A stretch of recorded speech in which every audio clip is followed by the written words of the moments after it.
Good morning. This is Layla Rao, and with me is Pam Ashby, who is a communicator and agile subject matter expert who's doing some amazing work in the UK. Welcome, Pam.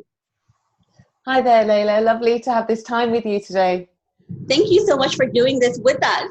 So, since you do have that unique background for Agilist, can you talk about your journey, where you started, and how you got into the Agile space? I certainly can. I think it's really interesting for people that have become agile, not from the beginning, but as they move forward, that when you reflect back, you very often think, oh, actually, I've been agile all along. But now I've got so much more knowledge around it, I can become more agile and learn from it. So I'm a professional marketer, and that's how I started off at the very beginning of my journey, that I was doing marketing. And I think a lot of the projects that I did, I approached them in a very agile way, but I wouldn't have called it that at the time. So what I mean by that is, for instance, probably the very first project I was given, fresh out of college, is produce a map on the back of a compliment slip so that people can find this invisible office, that everybody gets lost, nobody finds it. Oh, and by the way, this project's been going for over 9 months and nobody's been able to finish it yet. So I thought, well, that's a little bit surprising. But it turned out that it was because everybody was trying to do it to the nth degree of detail.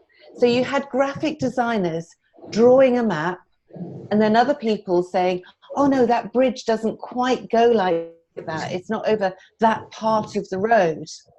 And people were arguing about the detail on the map. But, really at the end of the day, we just wanted people to be able to find the office. So I phoned A to Z, the map company, and said, can we use this section of your map and print it on the back of a compliment slip? They said yes, the job was done. Now, on reflection, that was an agile route. It sort of cut out the complexity, targeted the real value and goal, and got it done. And I think that's what I've been doing throughout my career, sort of cutting through the obstacles and the blockers and making things happen.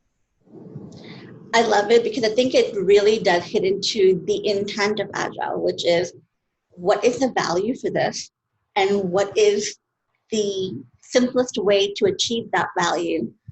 And you've managed to do that starting out of college. So how has that attribute continued throughout your career?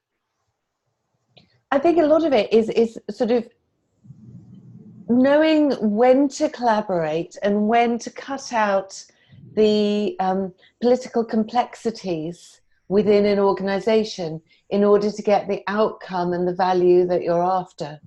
For me, it all comes back to communication. It's about looking to see the value of other people in an organization and outside your organization to collaborate behind the value that you're trying to deliver. I think we talked earlier about communication and collaboration are words that everybody uses, but very few people are taught how to effectively communicate or collaborate.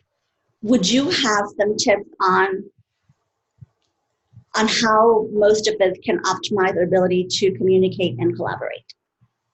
I think that's absolutely right. I think communication and collaboration are taken for granted. Nobody trains you how to do it. You get a lot of pros and other sorts of training, professionally speaking, but really it's about looking over walls. It's about looking to find out what other people are doing that taps into your outcome, and then communicating in a way that understands their goals as well as yours, so you can collaborate to bring them together. So, for instance, in marketing communication work, you use a lot of suppliers. There's a lot of agencies that are brought in to deliver press releases or brochures or design exhibition stands. That's all a part of it.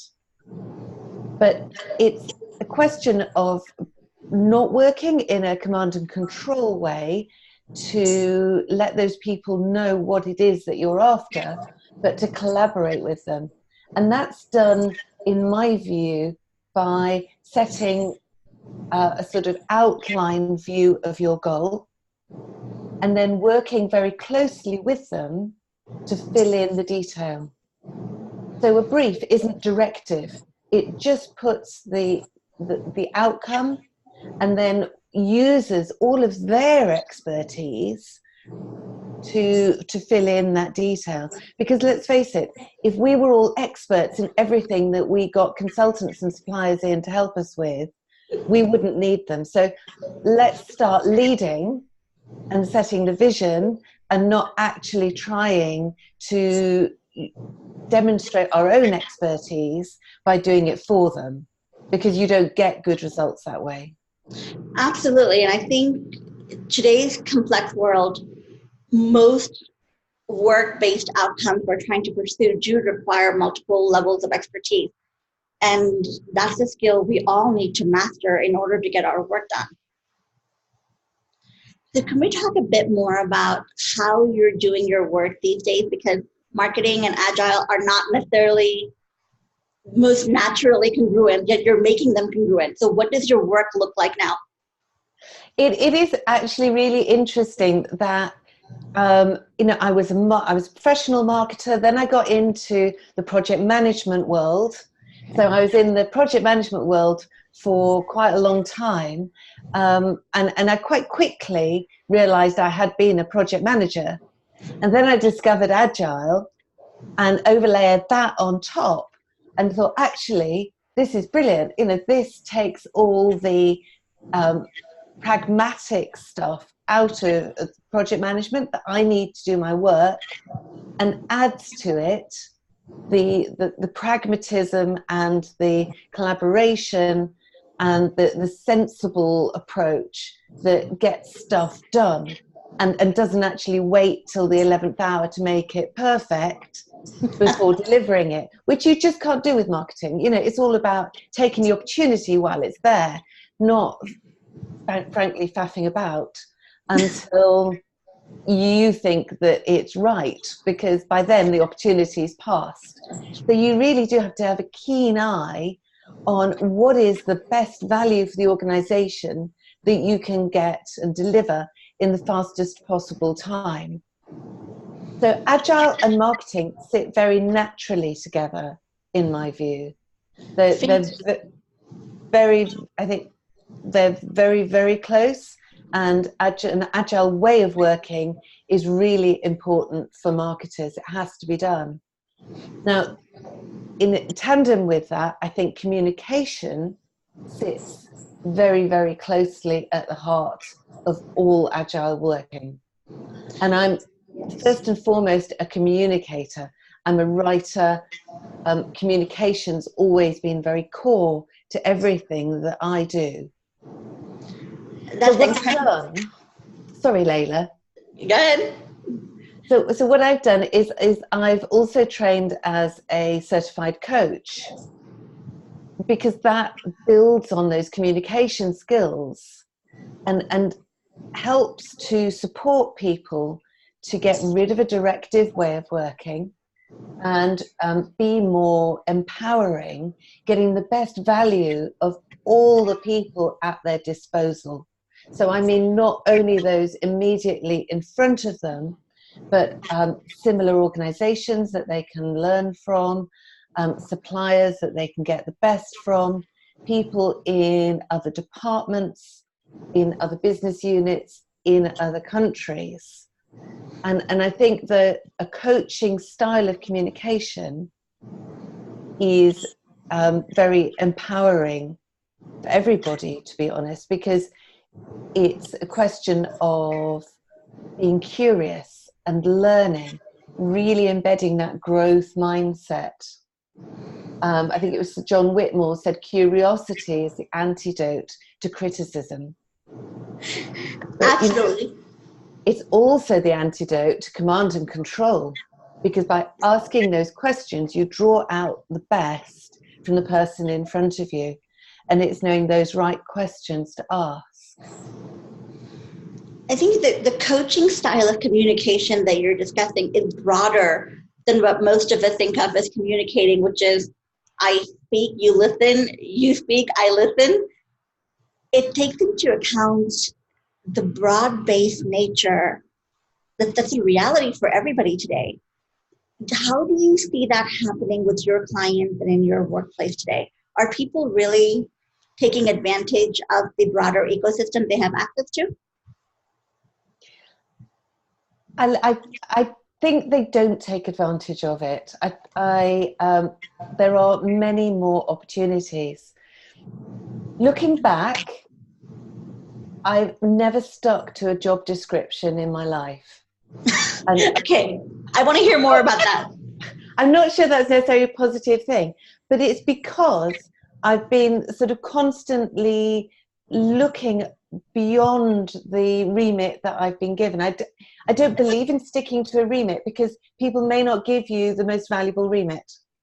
If you have an understanding of the goals, then really you should be free to decide your own remit, where you go and how you achieve those goals.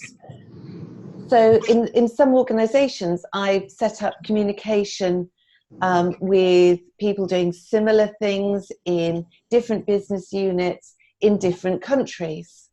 And to me, that was natural. Well, you know, there's somebody in Germany, in the United States, in France, doing similar things. Let's find out how they do it. Let's work together. Let's make it better. And in doing that, I've actually ended up changing my own role. But to me, it was natural. You look beyond what you've been given to learn from other people. Do you think that's a natural personality trait or one that you cultivated over the years? I think for me, it was quite natural. But I do think it's also a very agile way of working, that if you have agreed goals and are free to create the steps that are needed to get the best value in the shortest possible time, that you should be free to do that. And I think that coaching helps people to understand their own powers and what they can achieve without constantly having to refer up the hierarchy. I don't know if you've noticed it, but one of the challenges I notice with my clients is most people are actually not very self-aware. They're not very certain about their own strengths, which I think is part of the reason why they don't take advantage of opportunities to collaborate. Have you experienced that? I think that's right. And I think it also, people thinking in that way, it means that it feeds this idea that there is a right and a wrong answer, which I think is not correct. I think once you get a grip on the fact that everybody sees the world in a different way, that my reality isn't exactly your reality, that we are entitled to have different perspectives on it because of our past experience and our different knowledge bank. Once we feel entitled to have different perspectives and we know that they're both right, then we don't fear collaborating. I think that's a big cultural mind shift, the idea that we're all entitled to our reality based on our experiences. It sounds like a world that I would love to live in. I'm not sure I quite live in there yet. But I think people don't collaborate because they are worried about somebody else having a different answer. But I think if you take the view that you collaborate to come up with a joint answer, that on your own, you're not going to be able to solve it because you just have one perspective. And in today's world, where everything's moving so quickly, everything's changing so fast, one perspective isn't enough. They say you need at least 3 different perspectives on something in order to truly understand it. And I think to manage today's complexity and to work with it and move forward, we do need to be open to taking into account somebody else's point of view. I think it's incredibly powerful. I want to follow that thought to this new generation coming into the workplace. I think for most of us, we've seen how things were and the way things are now. This generation is coming into a workplace that is usually relatively agile, but their reality is everything is changing all the time. So, would you have any advice for them on how to start building a professional career when, as you said, job descriptions may or may not be up to date given what's going on now, and they can expect to see changes in their organization and quite possibly their own jobs several times over the career? I think the message has to be keep growing. Be authentic. Don't worry about being yourself. And just keep feeding your own growth, because everything is changing. And if you're developing, then your resilience and your ability to respond to that change and be more adaptive will develop as well. I think that if you let go of the idea that there's one right answer and you might not have it, then you're not as fearful of change. So, if you are an individual contributor, focus on continuing to learn and be open to change. And if you are a manager or a leader, focus on building a culture that recognizes multiple perspectives and makes room for people to collaborate. I think that's very important for leaders, because, leaders used to be at the head of their organizations because they knew things, they had the knowledge. And that is increasingly less the case. That actually now leaders are there to facilitate and empower those beneath them, if you like. I'm not sure about that word, beneath, but the reality is that's, very often on the organizational chart, they're beneath them. Yes. Yeah, exactly. And their job is not to know things, but to understand what the people that work with them, what they know, to be receptive to what they know, and to facilitate growth in those people in order that collaboratively the organizational strategy can be delivered. So, it's their job to have the vision, to clarify the strategy, and then to, if you like, coach those they work with to help deliver that. So our leaders need to have coaching and facilitation skills as part of their leadership toolkit. Absolutely. I think very often they do. We're moving towards a coaching style of leadership where people are less told what to do. You will do this, this, and this, but they're asked to examine possibilities. They're asked questions that make them think. If it's important, even in an agile world where we're trying to do things at speed sometimes and under pressure, we have to keep that pause for thought, so that we're constantly evaluating. We're not just doing what we did last time because it worked then. We do have to think about it and reevaluate whether it's going to work this time, because things will have changed. We're working with a different set of circumstances and in a slightly shifted context. So I think the role of leaders is to support people, to ask the questions that create that little element of doubt, that creates the space needed for new possibilities.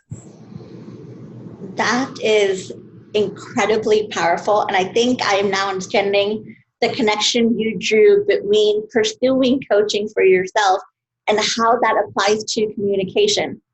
So coaching skills, if I'm understanding you correctly, are directly related to improving your ability to communicate and to bring out the best in other people. Yes, absolutely. Wow. Okay, that is inspiring, I think, for everyone trying to build a career today. Any last thoughts that you want to share? I know, big question. No, that's fine. I think, I don't, for myself, everything that I do is now underpinned by agile thinking. I think agile gets under your skin, and you realize that you can't wait to get the detail always in place far in advance before you put things into action. And just by putting a little bit of something into action, you can learn and then do the next bit and then do the next bit. And that fits so well with having a growth mindset and being comfortable in a world that is itself constantly changing and evolving, but we need still to find our place within it. So I do a lot of different things. I do marketing, I do communicating, I work with corporate culture, I do coaching, but to me they're all the same. It has that sort of common core of agility and looking at not so much process agile, but business agility itself and what it takes to make that link between an organization's strategy and their behaviors and what they're actually doing every day. Thank you. I love that you're talking about agility and not necessarily agile frameworks, which I think doesn't happen very often. And I want to close on what you said about finding our place in a changing world. I think that's the goal for everybody, because once you found your place, everything else becomes easier and more possible at that point, I think. I think that's right. And being comfortable with that place. Which means being comfortable with yourself first, and then finding your place and being comfortable with that. Yeah, because we need to innovate, we need to be creative, and we know that when we're feeling uncomfortable and threatened in any way, that physically shuts down our creative thinking brain. And that's what we can't afford to do for building our agility. I think with individual and organizational agility, organizations need everybody to be their best selves, and individuals need to be their best selves to build a career in today's complex workplace. Absolutely. They need to be able to be authentic and give Pam, us their best. Sorry to interrupt you, Pam. This has been an incredible conversation as always. Thank you so much for doing this lia100 interview with us. Well, thanks, Layla. It's been a pleasure as always. Thank you.